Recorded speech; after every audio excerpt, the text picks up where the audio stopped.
Hey, everybody, welcome to episode 3 of season 2 of the Norwalk Film Festival Podcast. Today, I'm joined by Caleb Reese Paul, the writer and director of The Lake in the Sky. Caleb, thanks so much for coming on. Hi, everybody. Yeah, thanks for having me, Sean. All right. So, first, why don't we'll just go all the way back to your beginnings. When did you first started getting, fall in love with filmmaking and film in general? I grew up in a very artistic family who loves watching movies. I was watching movies a lot as a kid and very into, just creating general music, writing scripts, like all that kind of stuff when I was like really young. And then I became an actor, which was just kind of this right place, right time, kind of random thing that happened. And so then I became an actor and I got a manager, and then my acting career kind of took on more on that side of things. And so uh, I then kind of was on sets and learning, how films were made or how TV shows were made, and just kind of learning how directors work with crew and like actors, how all that worked. And then it was then COVID hit, and it was the summer of 2020, and I was homeschooled. And it was summer. Even if I wasn't homeschooled, I had no school, Yeah. no work as an actor, and I couldn't go anywhere because it was COVID. So I was just kind of didn't have very much to do. And someone who I knew knew I was kind of always interested in filmmaking, but I never like made a real film. Encouraged me to write a script and try to shoot it. So I wrote a script and I did an Indiegogo, and I raised some money, and I shot this little indie film called The Nexus, which is a 13-minute short film. Nice. And now I've made a couple films since then. The Lake in the Sky is my 5th film. Oh, wow. That's very proficient. Like proficient. No, what's the word I'm looking for? Prolific. That's the word. Very prolific. 5 films. I mean, that's amazing. How have you found the experience, between all 5 films? Do you see does it get any easier, or are you just making it harder on yourself each time you make a new film by like upping the ante a bit? I have definitely upped the ante with each film, I think. No, I mean, you learn something new every time. I'm still kind of learning and refining my process. There's still, I still get nervous before every shoot, and there's still like, no matter how much you prepare, there's always a million problems that happen. And, it's always like, I'm still dealing with the same problems now that I was dealing with 5 films ago. It's just kind of, on a bit of a different scale, if that makes sense, scheduling and like all the like, filmmaking things that you always think you've planned for them, and then and then it always happens anyway. Of course.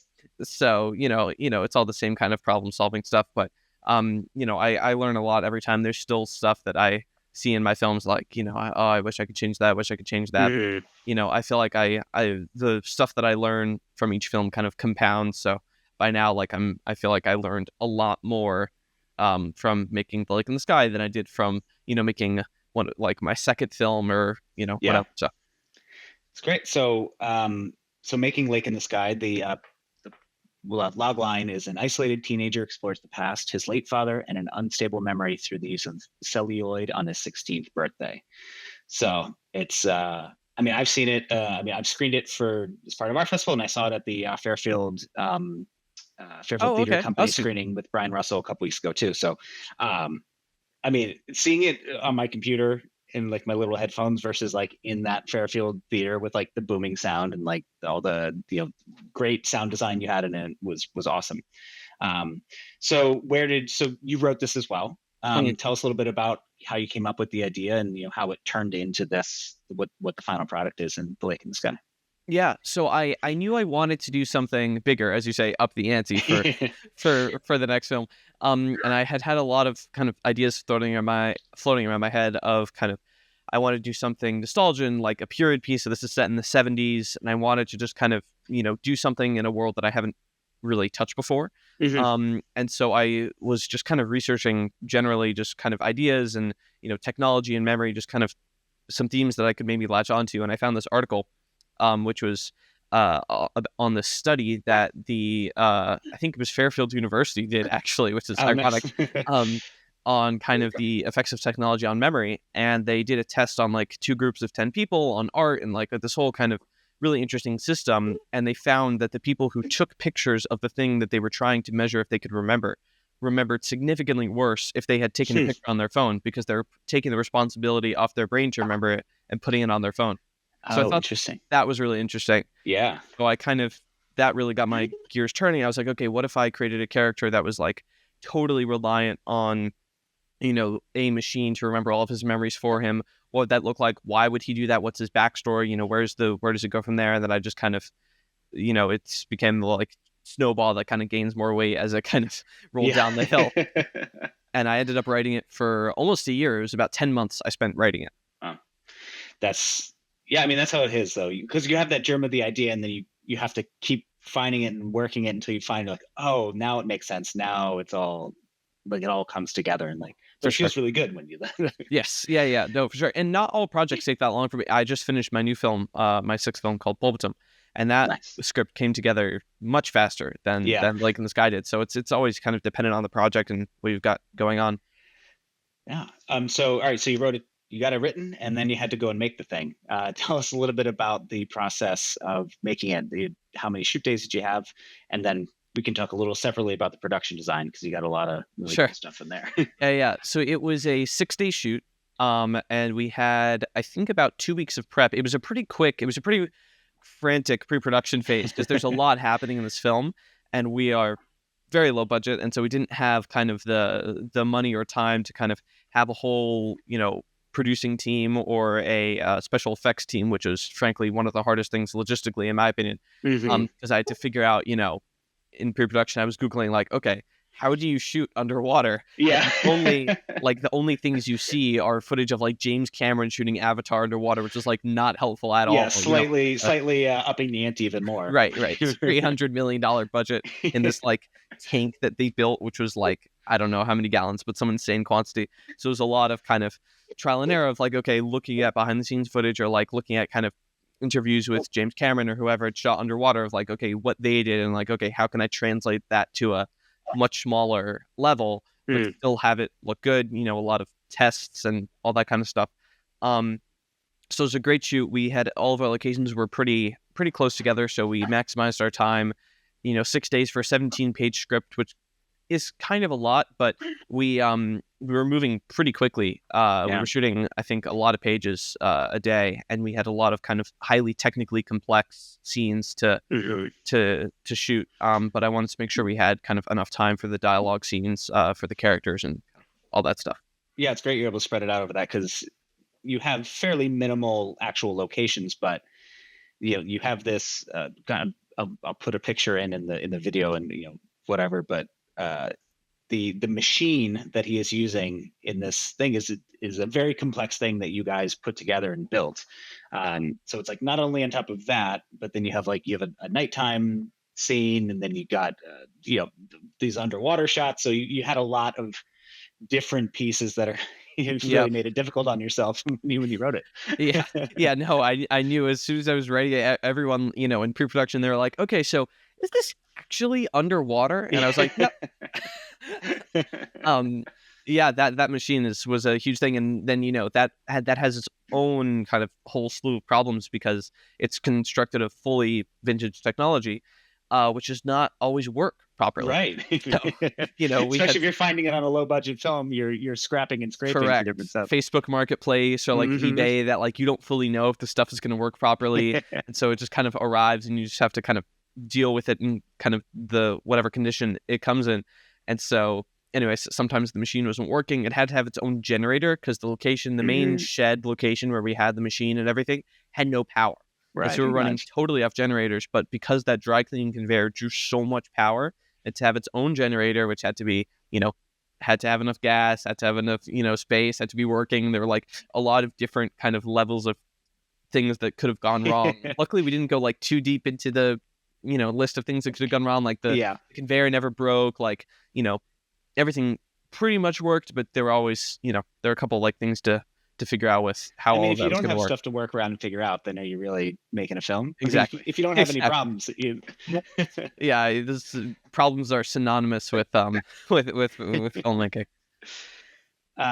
So then, while you're working on this and directing, you're also acting in it. How does your experience, as an actor, help you do both of those roles, do you think?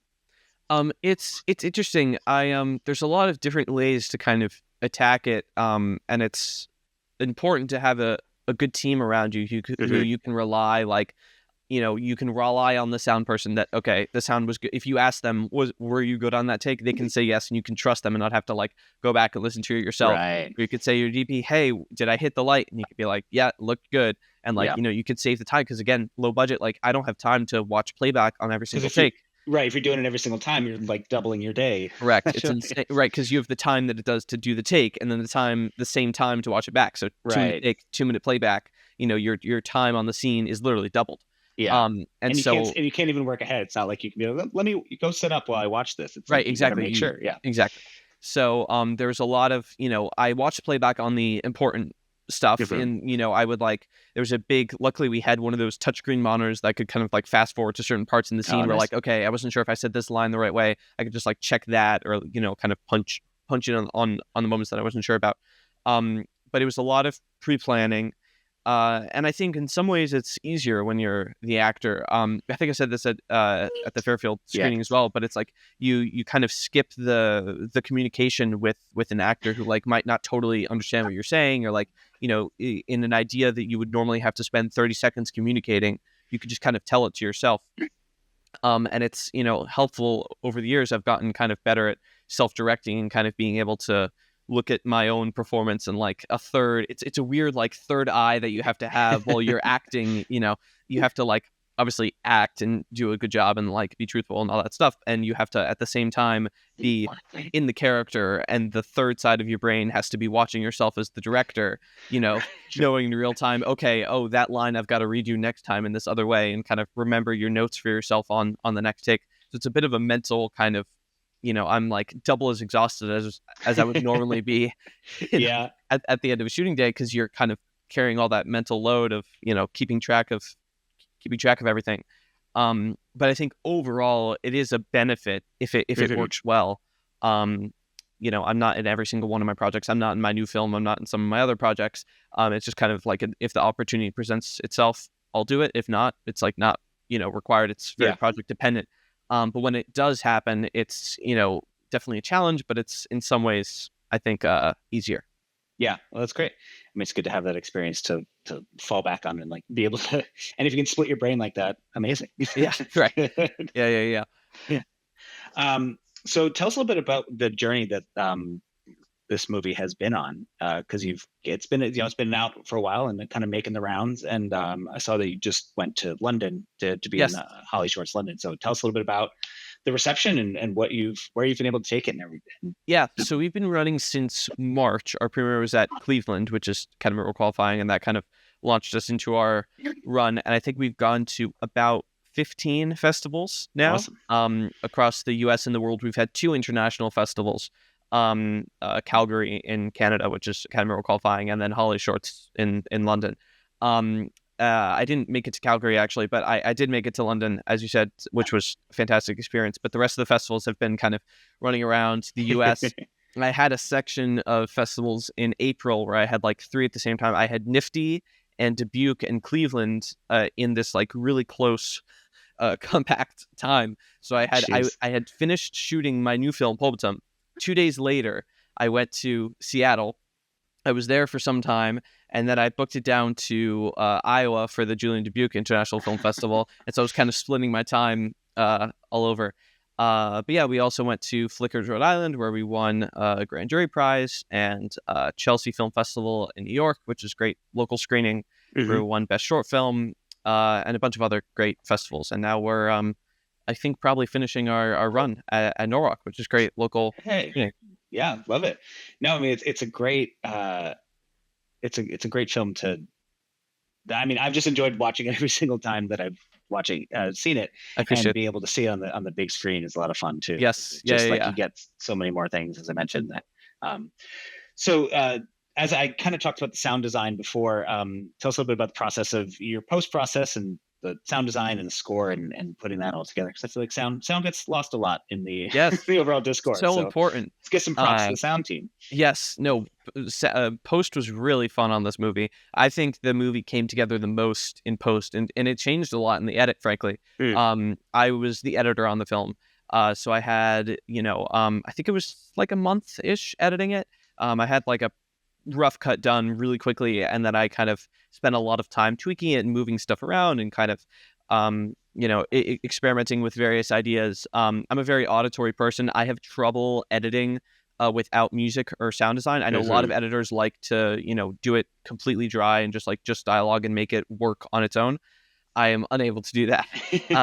So I was working with temporary tracks from like various, movies and TV shows that I kind of accumulated in this playlist beforehand that I could listen to while writing. I could listen to it a little bit on set, and I had kind of had in mind a track for each scene that I thought needed music, so I can kind of have a preconceived notion in my head, kind of what the rhythm of the scene was and all that.